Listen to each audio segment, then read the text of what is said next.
देश के गृह मंत्री अमित शाह सोमवार को हरियाणा के दौरे पर रहे।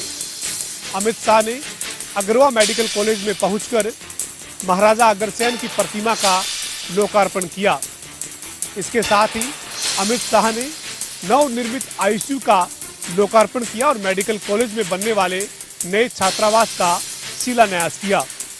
इस मौके पर अमित शाह के साथ हरियाणा के मुख्यमंत्री नायब सिंह सैनी भी मौजूद रहे।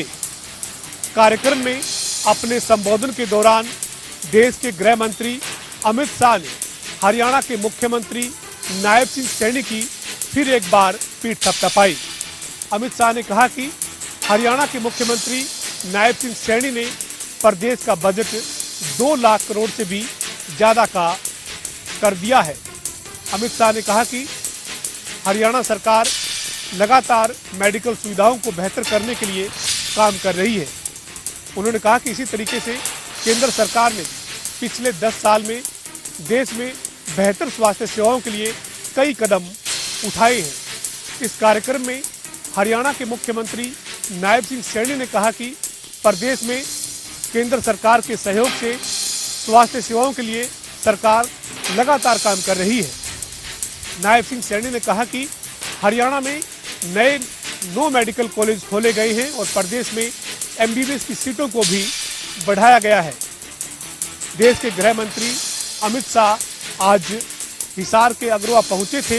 इस दौरान उनका भव्य और जोरदार स्वागत किया गया है। देश भर के कई टोल टैक्स पर आज रात 12 बजे से नई दर जो है वो लागू हो जाएगी और फिलहाल मैं मौजूद हूँ गुरुग्राम के दिल्ली जयपुर हाईवे पर, जो ये खेड़की डोला टोल प्लाजा है। और यहाँ पर अगर बात करें तो 5 रुपए का इजाफा जो है वो भारी वाहनों पर किया गया है। बात करें उसमें कमर्शियल वाहन की, मिनी बस की या फिर और जो अन्य भारी वाहन हैं उन पर 5 रुपए का इजाफा जो है वो किया गया है। और आज रात 12 बजे के बाद से नई दरें जो है वो लागू हो जाएगी। फिलहाल पहले जो है भारी वाहनों को 120 रुपए टोल जो है वो देना पड़ता था, लेकिन अब 125 रुपए उन्हें टोल जो है वो आज रात 12 बजे के बाद से देना होगा। वहीं गुरुग्राम के सोना टोल की अगर बात करें जो घामडोस के पास है, वहां के लिए अभी कोई आदेश जो है वो जारी नहीं हुए हैं। फिलहाल खेड़की डोला टोल प्लाजा पर ये नई दरें जो है वो आज रात से लागू हो जाएगी। और इसमें राहत की बात यह है कि जो छोटे वाहन है, जिसमें कार है, जीप है, उनके लिए कोई नई दर जो है वो लागू नहीं है। उनके लिए 85 रुपए का जो टोल है वो पहले था और अब भी 85 रुपए का टोल जो है वो उनके लिए लगेगा। गुरुग्राम से जनता टीवी के लिए आकाश खुराना। कैथल में एंटी करप्शन विभाग ने एक बड़ी कार्रवाई को अंजाम देते हुए नगर परिषद के एक जेई और प्रधानमंत्री आवास योजना के एक मैनेजर को 25,000 रुपए की रिश्वत लेते हुए रंगे हाथों गिरफ्तार किया है। बता दें कि विजिलेंस विभाग को शिकायत मिली थी कि आरोपी प्रधानमंत्री जन आवास योजना के तहत खाते में पैसे डलवाने की एवज में पैसे की मांग कर रहे हैं, जिसके बाद कैथल के करनाल रोड पर एक दुकान में दबिश दी, जहां पर दोनों आरोपियों को 25,000 रुपए की रिश्वत लेते हुए एंटी करप्शन विभाग द्वारा गिरफ्तार किया गया है। आरोपियों के खिलाफ मुकदमा दर्ज कर लिया गया है और आगे की जांच जारी है। कैथल से जनता टीवी के लिए अनिल चौधरी की रिपोर्ट। फेमस होने के बाद बॉलीवुड डायरेक्टर सनोज मिश्रा भी फेमस हो गए थे, जिसके बाद आज एक दूसरी लड़की ने उनके ऊपर यौन शोषण का आरोप लगाया था और आज दिल्ली पुलिस की नवी करीम थाने पुलिस ने गिरफ्तार कर लिया। ये गिरफ्तारी दिल्ली हाई कोर्ट के आदेश के बाद हुई है। फिलहाल ये कुंभ मेला में एक लड़की थी जिसके चलते सनोज मिश्रा वायरल हुए थे, लेकिन बॉलीवुड डायरेक्टर सनोज मिश्रा की आज दिल्ली पुलिस ने गिरफ्तारी कर ली है। एक यौन शोषण के मामले में लड़की ने आरोप लगाया था कि उनके साथ यौन शोषण हुआ है, जिसके बाद आज उनकी गिरफ्तारी हुई है। फिलहाल पुलिस पूरे मामले की जांच कर रही है और ये जानना चाह रही है कि पूरा मामला सच क्या है। कैमरामैन आलोक के साथ शिवेंद्र रंगटाप, जनता टीवी, दिल्ली। रोहतक के मस्तनाथ स्कूल में योगा टीचर की हत्या के मामले में पुलिस ने मुख्य आरोपी को गिरफ्तार कर लिया है। आरोपी को आज जिला कोर्ट में पेश किया गया, जहां जिला कोर्ट से 5 दिन का रिमांड मांगा था। वहीं जिला कोर्ट ने पुलिस के सबूतों के अभाव को देखते हुए आरोपी का पुलिस को 5 दिन का रिमांड दिया है। पुलिस का कहना है कि आरोपी से डंडा, मोबाइल फोन और गाड़ी और एक उसका सहयोगी बरामद करना अभी बाकी है। गौरतलब है कि 24 दिसंबर 2024 को रोहतक जिले के मस्तनात में योगा टीचर की दादरी जिले के पाचावास गांव में ले जाकर एक गड्ढे में जिंदा दफना दिया था, जिसके आरोप में पुलिस ने 2 आरोपियों को पहले गिरफ्तार कर चुकी है। वहीं मुख्य आरोपी पुलिस की गिरफ्त से बाहर था और पुलिस ने आज उसे गिरफ्तार कर अदालत में पेश किया है। पुलिस का कहना है कि इस मामले को आरोपी की पत्नी के साथ अवैध संबंध के साथ जोड़कर देख रही है।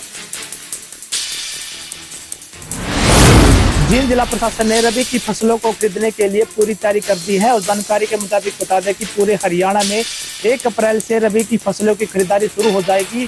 और जहां बात करें गेहूं की फसल की या फिर सरसों की जो फसलें हैं, वो सभी फसलें कटकर जो नजदीकी अनाज मंडी होती है वहां पर पहुंच जाएंगे। और इसको लेकर जो मार्केट कमेटी के चेयरमैन है संजय जगड़ा ने बताया कि किसानों को किसी प्रकार की परेशानियों का सामना नहीं करना पड़ेगा। किसानों के लिए बिजली की व्यवस्था की बात की जाए, पानी की व्यवस्था की बात की जाए, फिर रहने तक की व्यवस्था की बात की जाए, सभी व्यवस्थाओं को पूरा कर लिया गया है। और अगर किसान कोई भी रात इसमें रुकना चाहेगा तो उसके लिए भी हमने प्रॉपर व्यवस्था की गई है। और जहां बात करें दिन के समय की, तो किसानों और मजदूरों के लिए भोजन के लिए 10 रुपए की थाली का भी इंतजाम किया गया, जिसमें किसान है वो भरपूर मात्रा में भरपेट अपना खाना खा पाएंगे। और जहां बात करें जींद की, तो जींद के अंदर 5000 कुंटल के करीब है जो वो गेहूं की फसल है वो आती है। और उसके बाद जब बात की जाए तो खरीदारी की, तो जिस तरीके से पहले किसानों को टोल के लिए उनका गेट पास दिया जाता था और जब वो गेट से एंट्री करते थे तो उस समय उनको गेट का जो पास नंबर होता है वो दिखाना होता है। इसी प्रकार की प्रक्रिया अब भी शुरू की गई है। अब कल देखने वाली बात होगी जब किसान अपनी फसल को लेकर जींद की अनाज मंडी में पहुंचेगी तो किसानों को किन किन परेशानियों से सामना करना पड़ेगा और प्रशासन की जो बातें हैं और प्रशासन के जो दावे हैं वो कितना खरा उतर पाएंगे। जींद से जनता टीवी के लिए सुनील कुमार की रिपोर्ट। हरियाणा विधानसभा में सोमवार को विकसित भारत युवा संसद का आयोजन किया गया। इस कार्यक्रम का आयोजन केंद्रीय खेल एवं युवा मामलों के अधीन नेहरू युवा केंद्र की तरफ से किया गया था। इस कार्यक्रम में हरियाणा विधानसभा के अध्यक्ष हरविंदर कल्याण मौजूद रहे। विधानसभा में आयोजित विकसित भारत युवा संसद सुबह 9 बजे से लेकर शाम 5 बजे तक चली।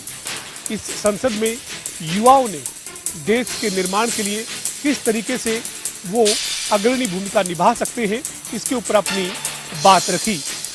इस दौरान हरियाणा विधानसभा के अध्यक्ष हरविंदर कल्याण ने अपने संबोधन में कहा कि युवा भारत का भविष्य है और युवाओं को देश के निर्माण में अपना महत्वपूर्ण योगदान अदा करना चाहिए। काबिले गौर है कि हरियाणा विधानसभा में आज युवा संसद का आयोजन किया गया है और इसी तरीके से आगामी दिनों में भी इसी तरीके के कई कार्यक्रम आयोजित किए जाएंगे।